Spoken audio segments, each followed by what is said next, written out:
He thinks he's Nico Collins in the run game.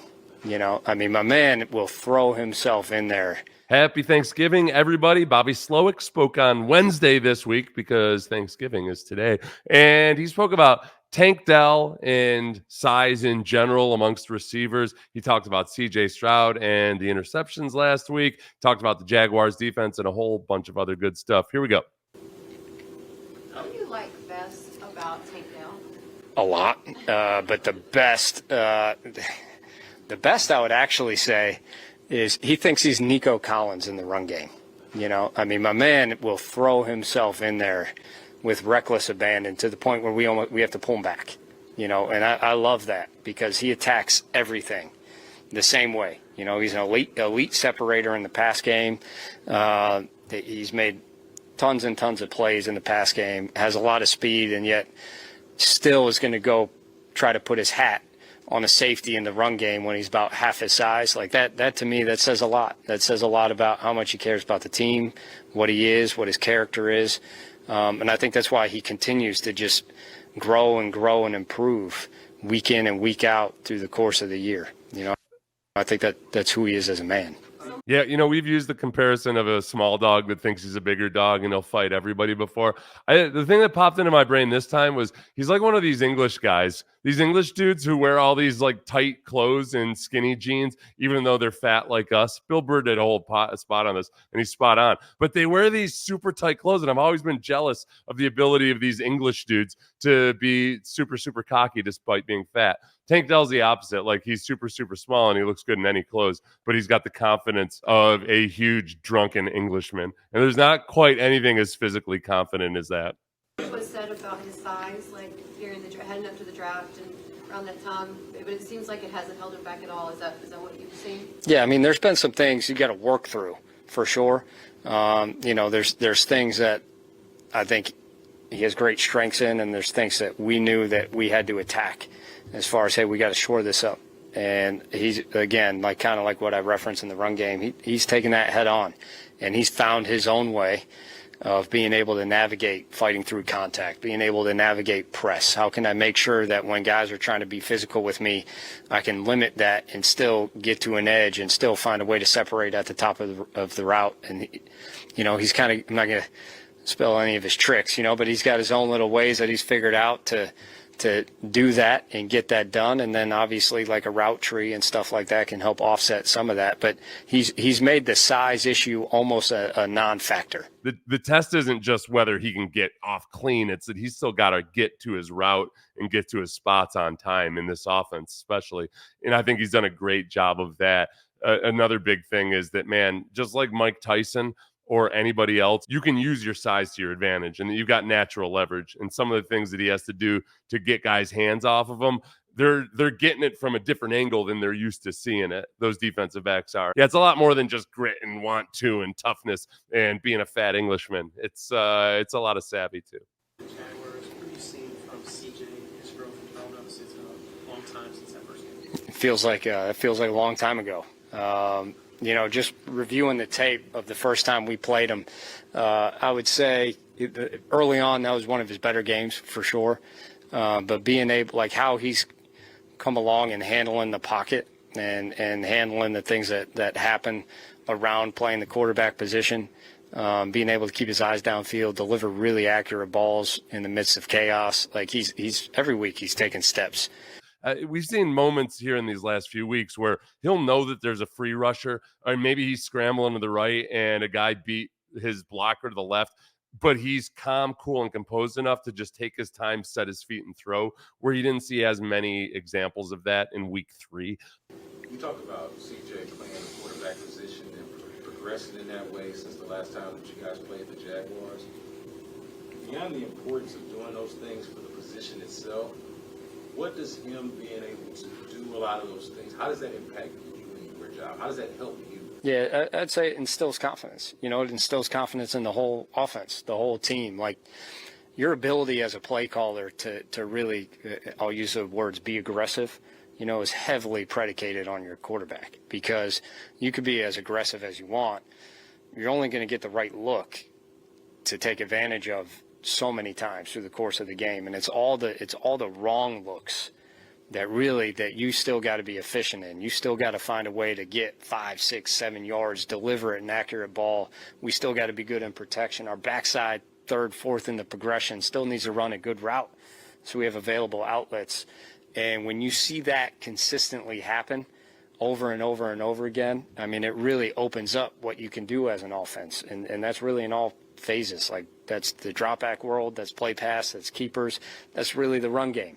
You know, when we get premier looks in the run game and we take advantage of them, that's awesome. But what about when we get the wrong look? Are we losing 2 yards or are we still gaining 3? You know, and that for us is kind of like our offensive mantra. You know, like press forward. Everything we're doing, we press forward. We throw a pick, let's press forward. We lose yards, let's press forward. We score on a 60-yard touchdown, let's press forward. Like, let's keep going. Let's don't stop. And I think that starts with the quarterback. That starts with his mindset and just how in command he is when he's out there.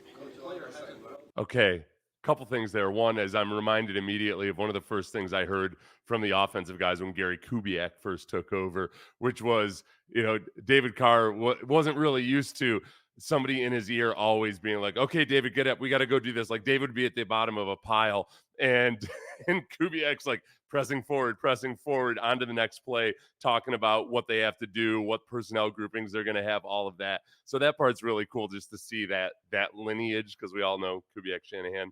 The other two is, and this is interesting because Aaron Rodgers said it when he was talking about CJ Stroud and talking about avoiding turnovers, is the importance as a quarterback of making your offensive coordinator right. No, at the end of the day, the coach makes a call, and then the quarterback makes a decision.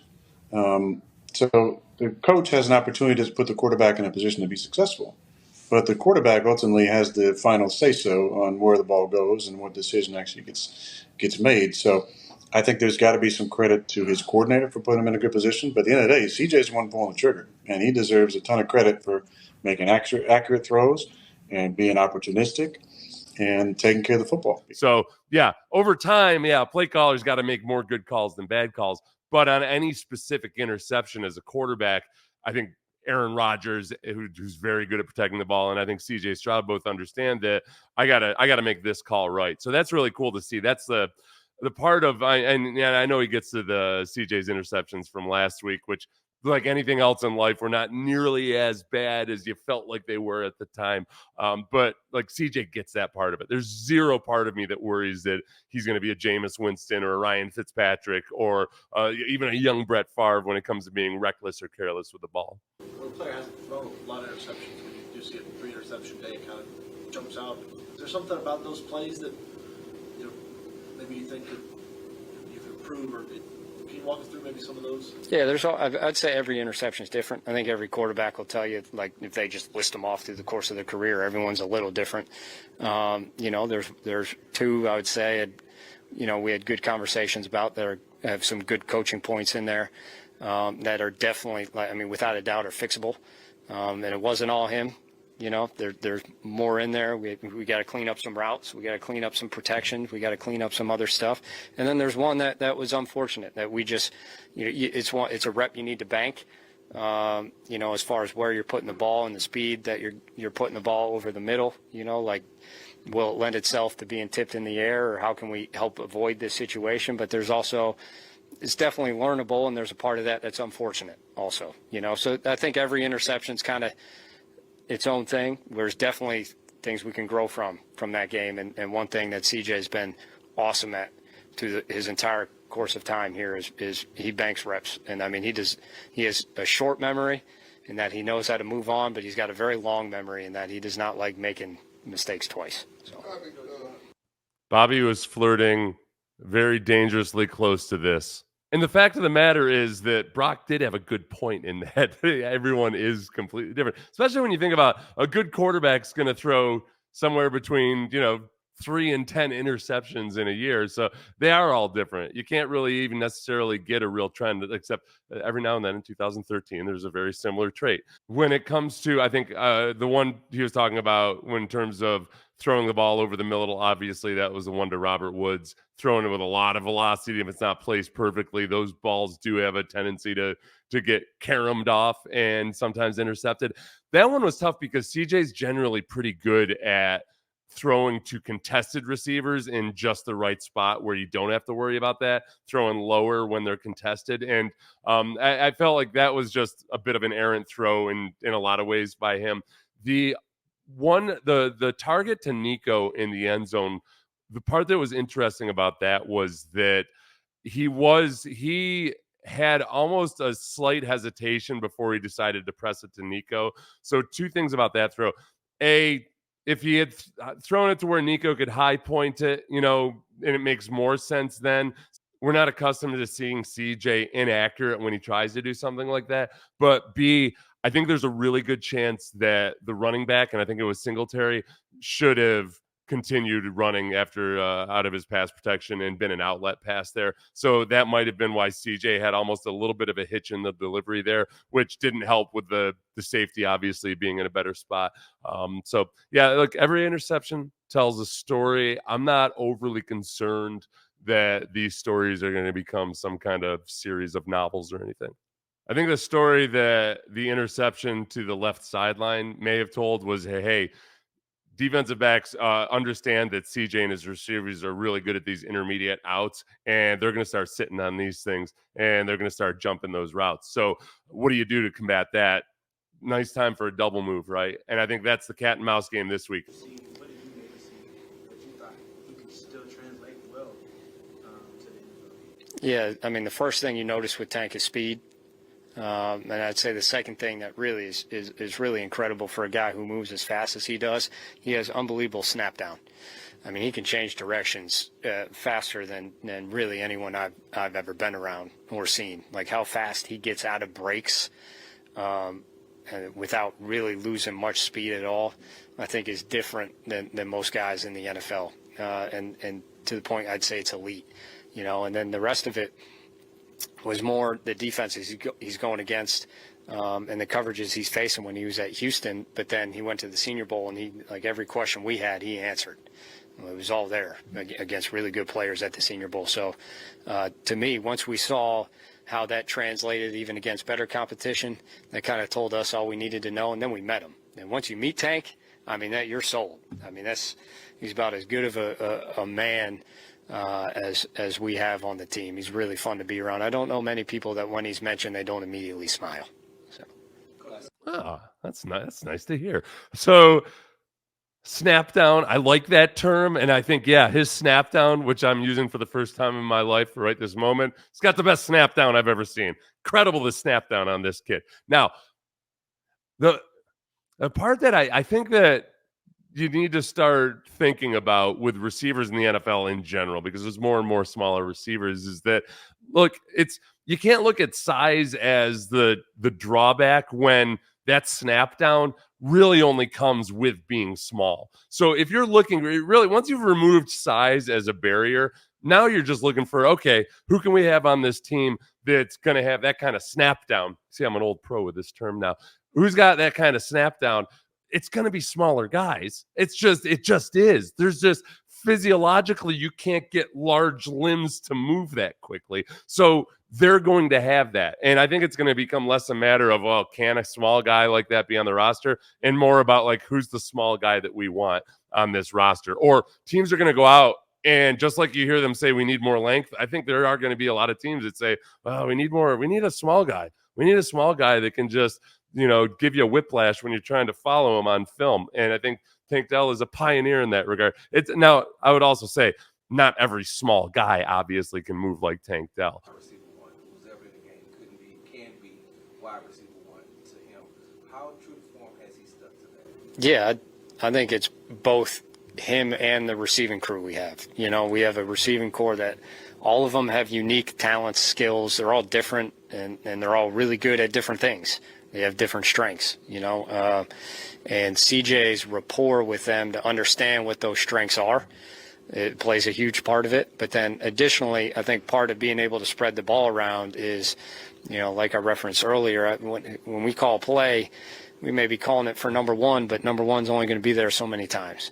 And being able to click through from 1 to 2 to 3 and getting the ball out efficiently, like that's really when targets start getting spread out, because it's always going to be different people on the backside of concepts. And that's really how you disperse balls, and when we can make that not 5-yard gains, but now we get Yak involved, and you start talking about 12-yard gains. Like, that's when the offense really starts clicking. And CJ he's completely bought into that. I think it's evident the last 3 weeks how well he's gone through progressions, how effectively he's delivered the ball on time and sometimes across the field. And I don't think that's very common for a rookie quarterback, and I think that has a lot to do with the trust he has, first in the protection, but then secondly in the guys that he's throwing to. He believes all of them have strengths, are really good, and are really good at different things, and he wants to get the ball in all their hands for different reasons.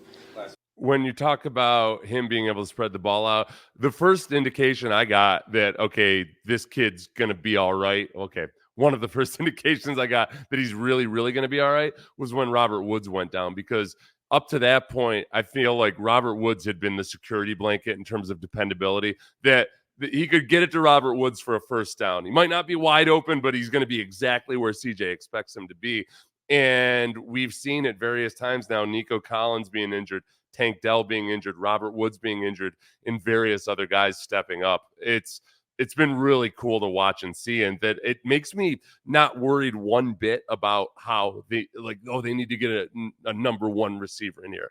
You don't always need a A1 receiver, as long as you've got multiple options on any given week, depending on how everything matches up, both in game planning and then on game day.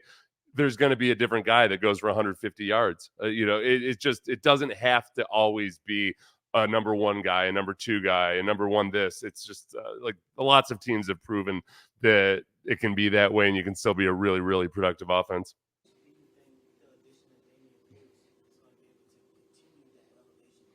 Yeah, it's been fun to watch. The growth that we've had in the run scheme and what we've been doing up front and the holes that we've created, is really, I think the whole offense has seen how powerful that is, how much that opens. It's not just the run game, like how much that opens the play pass world, opens the keeper world, and the stuff that, I think we've done a really good job of over the last 3 weeks.